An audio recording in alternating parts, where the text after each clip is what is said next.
نحمده ونصلي ونسلم على رسوله الكريم أما بعد فأعوذ بالله من الشيطان الرجيم بسم الله الرحمن الرحيم طاسيم تلك آيات الكتاب المبين لعلك باخع نفسك ألا يكونوا مؤمنين إن نشأ ننزل عليهم من السماء آية فظلت أعناقهم لها خاضعين وما يأتيهم من ذكر من الرحمن محدث إلا كانوا عنه معرضين فقد كذبوا فسيأتيهم أنباء ما كانوا به يستهزئون أولم يروا إلى الأرض كم أنبتنا فيها من كل زوج كريم إن في ذلك لآية وما كان أكثرهم مؤمنين وإن ربك لهو العزيز الرحيم صدق الله مولانا العظيم اللهم صل على سيدنا محمد وعلى آل سيدنا محمد وبارك وسلم سورة الشعراء کی آیت نمبر 1 تا آیت نمبر 9۔ اس سے قبل کی سورت فرقان کی آخری آیت میں منکرین توحید و رسالت سے کہا گیا تھا کہ تم بالیقین جھٹلا چکے ہو، یعنی اب تمہاری ہلاکت یقینی ہو چکی ہے، اب عنقریب عذاب تم سے چپک کر رہ جائے گا۔ اور اب ان لوگوں کو اس صورت میں گزشتہ قوموں کی احوال سنائی جا رہی ہیں کہ دیکھ لو ان قوموں نے بھی اللہ کے نبیوں کو جھٹلایا، اور پھر جب ان پر حجت تمام ہو گئی تو پھر کس طریقے سے انہیں صفحہ ہستی سے مٹا دیا گیا۔ سورت کا آغاز حروف مقطعات سے ہوا، طاسیم میم، جس پر گزشتہ درس میں عرض کیا جا چکا ہے۔ حروف مقطعات کے بعد ارشاد فرمایا تلک آیات الکتاب المبین، یہ کھول کر بیان کرنے والی کتاب کی آیتیں ہیں جو آپ کو پڑھ کر سنائی جا رہی ہیں۔ یہ اللہ رب العزت کی طرف سے نازل کردہ آیتیں ہیں، اور اس انداز سے اللہ تعالیٰ کے احکام کو بیان کرتی ہیں کہ حق اور باطل کو الگ الگ کر دیتی ہیں۔ اور کبھی ایسا بھی ہوتا ہے کہ ایک مقام پر ایک آیت آئی اور پھر دوسرے مقام پر اس آیت کی تفسیر بھی آ جاتی ہے۔ کسی مقام پر اجمال ہوتا ہے اور پھر دوسرے مقام پر اس کی تفصیل بیان کر دی جاتی ہے، اور یا پھر اللہ تبارک و تعالی آیات قرآنیہ کی تفسیر اپنے پیغمبر صلی اللہ علیہ وسلم کی زبان مبارک سے کروا دیتے ہیں۔ یعنی کہ اللہ کی کتاب اصول بیان کرتی ہے اور اس کی جزیات اور تفصیل اللہ کے نبی اپنے قول سے اور اپنے عمل سے کر کے دکھاتے ہیں اور بیان فرماتے ہیں۔ کفار جب ایمان نہیں لاتے تھے، اللہ کے پیغمبر صلی اللہ علیہ وسلم کی رسالت کو تسلیم نہیں کرتے تھے، اللہ کی توحید پر ایمان نہیں لاتے تھے، تو حضور اکرم صلی اللہ علیہ وسلم ان کے بارے میں بڑے متفکر رہا کرتے تھے، اور آپ صلی اللہ علیہ وسلم کو شدید غم ہوتا تھا اس بات کا کہ یہ لوگ ایمان کیوں نہیں لاتے، یہ لوگ جہنم کے راستے پر کیوں چلے جا رہے ہیں، یہ اللہ کے عذاب کو دعوت کیوں دے رہے ہیں۔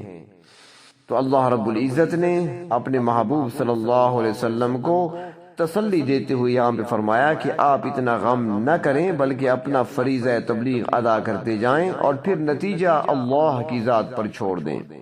فرمایا لعلک باخع نفسک الا یکونوا مؤمنین، شاید کہ آپ اپنا گلا گھونٹ لیں اس وجہ سے کہ یہ لوگ ایمان نہیں لاتے۔ تو فرمایا کہ کیا ان کی وجہ سے آپ اپنی جان کو ضائع کر لیں گے؟ ان کے عمل کے بارے میں آپ سے نہیں پوچھا جائے گا۔ سورۃ بقرہ میں ہے لا تسأل عن اصحاب الجحیم، اہل دوزخ کے متعلق آپ سے نہیں پوچھا جائے گا۔ ولا تسأل عن اصحاب الجحیم، اہل دوزخ کے متعلق آپ سے نہیں پوچھا جائے گا کہ یہ لوگ دوزخ میں کیوں گئے، بلکہ خود ان سے پوچھا جائے گا۔ سورۃ مدثر میں ہے ما سلککم فی سقر، کہ تم دوزخ میں کیوں پہنچے ہو۔ کفار مکہ جب آپ صلی اللہ علیہ وسلم کی بات نہیں مانتے تھے، وہ در حقیقت آپ کو نہیں جھٹلاتے تھے، آپ کو تو صادق اور امین کے نام سے یاد کیا کرتے تھے، بلکہ وہ آپ کے پروگرام کو جھٹلاتے تھے۔ تفسیر ذخیرۃ الجنان میں ہے کہ ایک موقع پر ابو جہل نے راستے میں چلتے ہوئے نبی اکرم صلی اللہ علیہ وسلم کا بازو مبارک پکڑ لیا اور کہا، یا محمد لا نکذبک ولکن نکذب بما جئت بہ، ہم آپ کی تکذیب نہیں کرتے لیکن ہم اس چیز کی تکذیب کرتے ہیں جو آپ لے کر آئے ہیں۔ یہ جو آپ کہتے ہیں نا کہ لا الہ الا اللہ، تو یہ ہمیں قبول نہیں ہے۔ تو اس قسم کی باتوں سے حضور اکرم صلی اللہ علیہ وسلم کو دکھ ہوتا تھا اور آپ مغموم رہتے تھے۔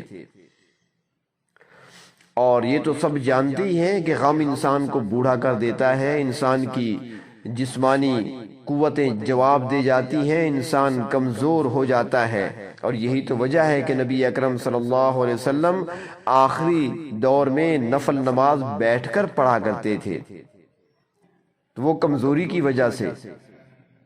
حالانکہ آپ صلی اللہ علیہ وسلم کی عمر مبارک اتنی زیادہ نہیں تھی، کل عمر 63 سال تھی۔ صحابہ کرام نے آپ سے پوچھا بھی تھا کہ آپ وقت سے پہلے بوڑھے ہو گئے، تو آپ صلی اللہ علیہ وسلم نے ارشاد فرمایا تھا کہ ہاں، مجھے سورۃ ہود اور اس جیسی دوسری سورتوں نے بوڑھا کر دیا۔ سورۃ ہود میں اللہ تعالیٰ نے مجرم قوموں پر عذاب کا ذکر فرمایا ہے۔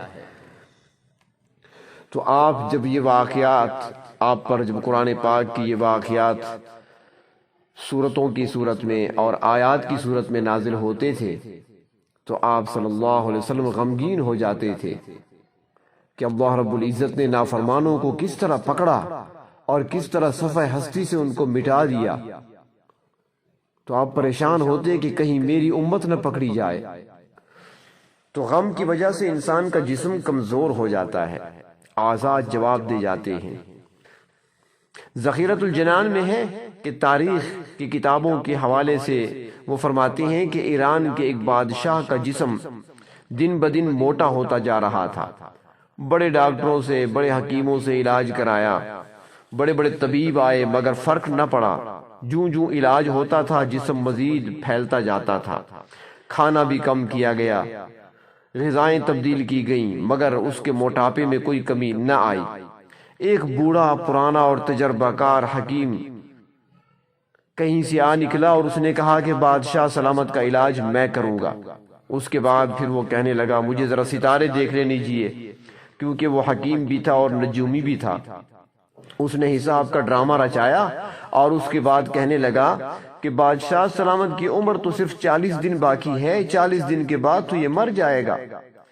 لوگوں نے کہا یہ کیا کہتے ہو؟ تو اس حکیم نے کہا کہ اگر 40 دن تک بادشاہ کو موت نہ آئی تو مجھے پھانسی پر لٹکا دینا۔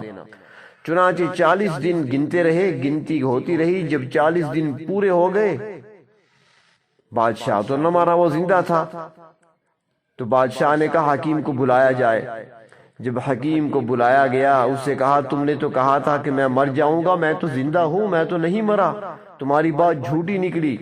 حکیم صاحب مسکرا کر کہنے لگا کہ بادشاہ سلامت اپنا وجود تو دیکھیے، اپنا جسم تو دیکھیے، اپنا وزن تو کر کے ذرا دیکھ لیجئے، کیونکہ بادشاہ نے 40 دن جس غم میں گزارے تھے تو وہ کھانے پینے کے باوجود بھی جسم گھٹتا چلا گیا تھا۔ غم کی وجہ سے جسم کمزور ہوتا گیا تھا، جو اضافی وزن تھا وہ سارے کا سارا ختم ہو چکا تھا۔ تو غم کی وجہ سے انسان کا جسم کمزور پڑ جاتا ہے۔ تو اللہ تبارک و تعالی نے فرمایا میرے محبوب آپ کیوں پریشان ہوتے ہیں؟ آپ ان کے لیے کیوں اپنے آپ کو غم میں ڈالتے ہیں؟ اپنی جان کا نقصان کیوں کرتے ہیں؟ اپنی جان کو آپ ضائع کر دیں گے ان کے ایمان نہ لانے کی وجہ سے؟ آپ ان کی وجہ سے پریشان نہ ہوں۔ فرمایا کہ ان نشأ ننزل علیہ من السماء آیہ، اگر ہم چاہیں تو آسمان کی طرف سے ایسی نشانی اتار دیں، فظلت اعناقهم لها خاضعین، جس کے سامنے ان کی گردنیں دب کر رہ جائیں، وہ مجبور ہو جائیں گے اور ان کی ساری سرکشی ختم ہو جائے گی۔ مگر اللہ تبارک و تعالیٰ کی حکمت کے خلاف ہے یہ۔ اللہ رب العزت کی حکمت کا تقاضا تو یہ ہے کہ لوگوں کا اختیار ان سے چھینا نہ جائے، بلکہ ہدایت کی ہر بات کو واضح کر کے اور کھول کر ان کے سامنے رکھ دیا جائے۔ اس کے بعد جو چاہے اپنے شوق سے ہدایت کو قبول کرے، اور جو قبول کر لے گا وہ یقیناً کامیابی حاصل کرے گا، اور جو ہدایت کو سامنے دیکھ کر اس سے اعراض کرے گا، انکار کرے گا، منہ موڑے گا، تو پھر اس کے لیے جہنم ٹھکانہ ہوگا۔ یہ دنیا دار الامتحان ہے، اس لیے اللہ رب العزت نے انسان کا اختیار بالکل سلب نہیں کر لیا۔ اگر اللہ تبارک و تعالی چاہتے تو انسان کو مجبور محض بنا سکتے تھے، اور اس صورت میں کوئی ایسا آسمانی نشان دکھاتے کہ اس کے آگے سب کی گردنیں جھک جاتی، جی چاہتا نہ چاہتا انہیں ماننا ہی پڑتا، کسی میں انکار کرنے کی جرات نہ ہوتی، نہ گنجائش باقی رہتی۔ مگر اللہ رب العزت نے ایسا نہیں فرمایا، کیونکہ حکمت کا تقاضا یہ ہے کہ حقائق کھل نہ جائیں، ہدایت کو ان کے سامنے رکھا جائے، ہدایت کی ہر بات کو کھول کر واضح کر دیا جائے، اور پھر انسان کی آزمائش کی جائے کہ کون مانتا ہے اور کون انکار کرتا ہے۔ فرمایا وما یأتیہم من ذکر من الرحمن محدث الا کانوا عنہ معرضین، اور نہیں آتی ان کے پاس خدائے الرحمن کی طرف سے کوئی نصیحت مگر یہ اس سے منہ پھیر لیتے ہیں۔ نصیحت تو ان کے لیے ہوا کرتی ہے، اور نصیحت ان کے فائدے کے لیے ہوتی ہے، مگر ان کی بدنصیبی ہے کہ کسی نصیحت کی بات کو قبول کرنے کے لیے تیار ہی نہیں ہوتے۔ فقد کذبوا، پس بے شک انہوں نے ہر بہتری کی آنے والی بات کو جھٹلا دیا، اور پھر اس کا نتیجہ کیا ہوگا؟ فرمایا فَسَيَأْتِيهِمْ أَنْبَاءُ مَا كَانُوا بِهِ يَسْتَهْزِئُونَ، پس ان قریب ان کے سامنے اس چیز کی خبر یا حقیقت آ جائے گی جس کے ساتھ یہ ٹھٹھا کیا کرتے تھے، مذاق کیا کرتے تھے۔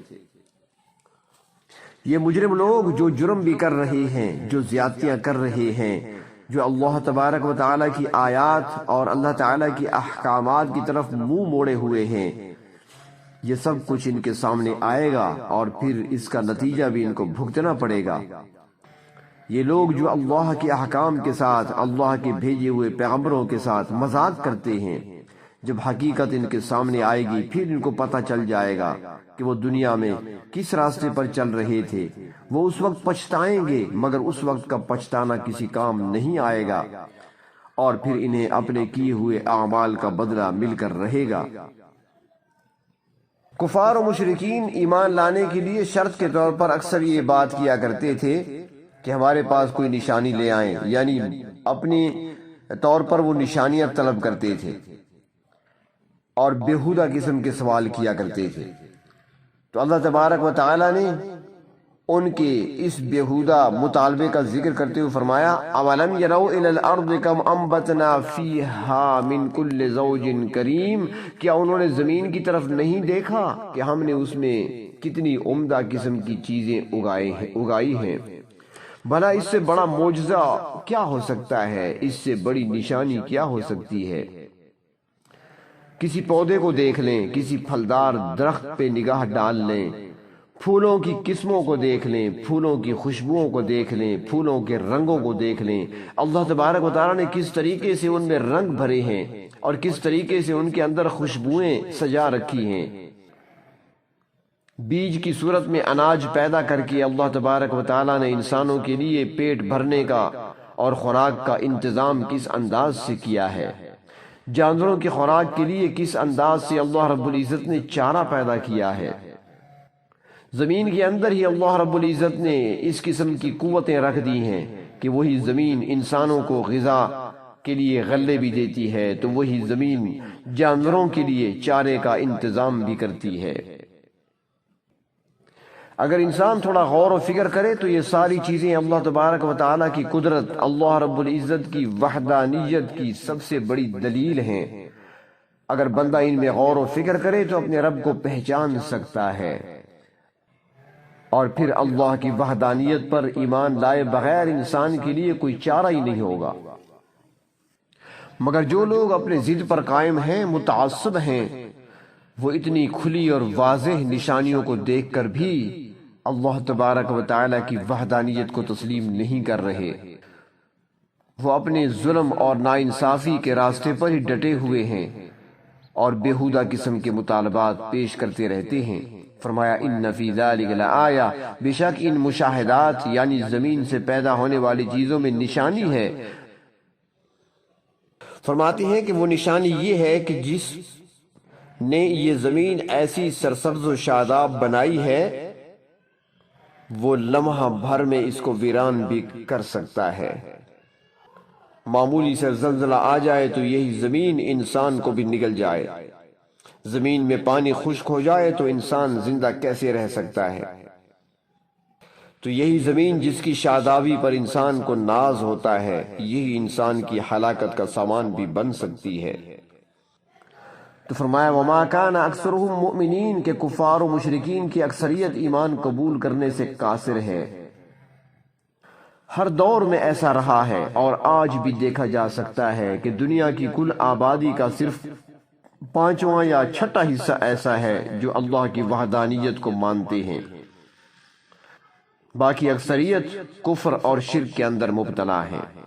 تو فرمایا یاد رکھو ان ربک لہو العزیز الرحیم، بے شک آپ کے پروردگار عزیز یعنی زبردست اور مہربان ہے۔ یہ اس ذات کی مہربانی ہی کا تقاضا ہے کہ وہ فوراً گرفت نہیں کرتے بلکہ مہلت دیتے رہتے ہیں، اور پھر جب مہلت کا وقت پورا ہو جاتا ہے تو پھر نافرمانوں کو اپنی پکڑ میں لے لیتے ہیں، اور پھر آخری فیصلہ قیامت کے دن ہوگا میدان حشر میں، جہاں زندگی بھر کے اعمال کا حساب و کتاب ہوگا، عقائد کو دیکھا جائے گا، ہر عمل کو چیک کیا جائے گا، اور ہر انسان نے وہاں پر اپنا اپنا حساب دینا ہوگا۔ اللہ تبارک و تعالیٰ کی ذات کمال قدرت کی مالک ہیں اور ہر چیز پر غالب ہیں اور بہت مہربان بھی ہیں۔ اللہ تبارک و تعالیٰ ہماری خطاؤں کو معاف فرمائیں اور اپنے نیکوکار بندوں میں شامل فرمائیں۔ وآخر دعوانا ان الحمد للہ رب العالمین۔